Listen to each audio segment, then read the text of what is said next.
Good afternoon, everyone. I'm Jen Meyer with Parmele. We have James Pavizian with us today. Hello, everyone. James is going to talk to us about the CPA program. It's Compassionate Allowance Program.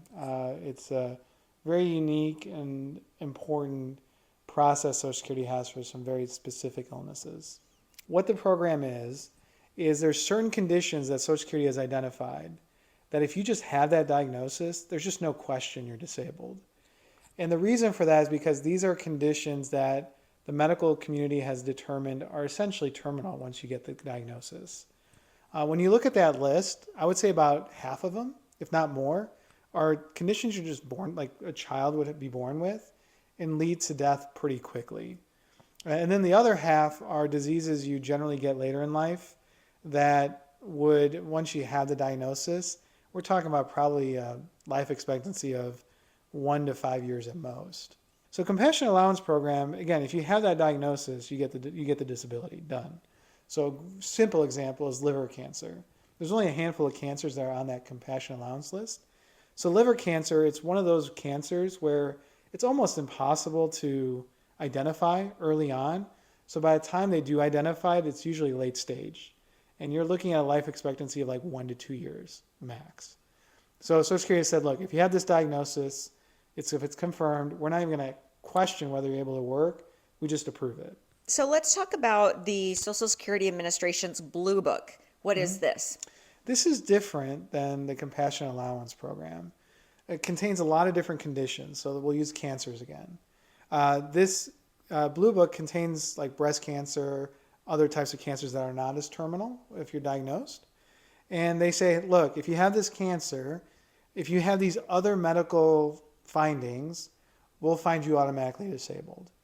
So a lot of the cancers, unlike liver, or if you just have it, you win.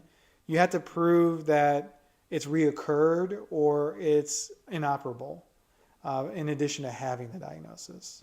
So it's kind of a quick way of approving cases that are like the worst of the worst in those categories, while allowing Social Security the time to process the ones that may not meet that bar. How does filing under the Compassionate Allowance Program differ from a typical benefits application? There really isn't much of a difference. There's a button you can sometimes click on the application that says this is a terminal illness, or we think this is a compassionate allowance claim.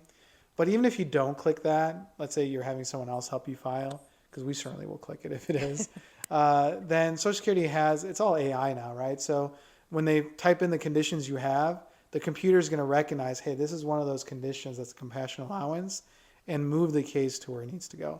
But not only that, it also speeds up the process. So if you have one of those compassionate allowance claims, rather than taking, we did a video about how long it takes.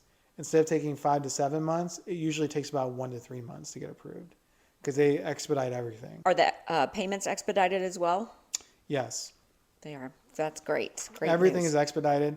The 5-month waiting period still exists. Okay. So you may not get all the benefits from the back pay, with the only exception being Lou Gehrig's disease. And I think there's one other, I think maybe it is liver cancer. There's 2 conditions where they'll give you the benefits without any penalty.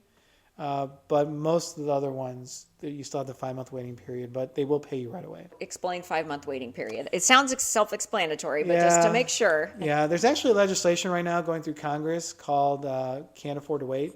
And essentially the idea is if you are approved for what's called Title II benefits, this is the disability that most people think about because they look at their check and say, hey, I paid Social Security taxes, now I want that out. If you're approved for Social Security under that program, Social Security will make you wait 5 months before they pay you. Don't ask me why. It's an old law. This is back before computers. It was built into the legislation to give Social Security some time to review cases so they don't start paying people that they deem like, oh crap, we made a mistake. But in this day and age, they haven't taken it out, even though it's all computerized.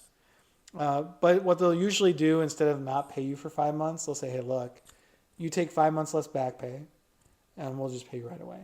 Oh, okay. So that is an option then. It is, but you're still losing 5 months either way. Right. And the legislation that's going through Congress is to eliminate that provision where you can get all your benefits, not only the back pay, but also get your benefits paid right away. Should you contact us for help with your disability claim and you meet those criteria, we're going to advise you, yes, let's go this route because we 100%. want you to get help as quickly as you possibly can. 100%, yeah. Let us help you with your disability claim. If you have questions on it, if you are ready to file your claim, we can help you with that. You can call us at 866-889-2570, and your initial consultation is at no cost. We want to help you make an informed decision, make the right decision, and get you started down the right path. So we're happy to visit with anyone Absolutely. and answer any questions that you may have. You can also visit us online. There's a chat button, so if you wanted to visit with someone live and answer or ask any questions, we can do that. Have a great day.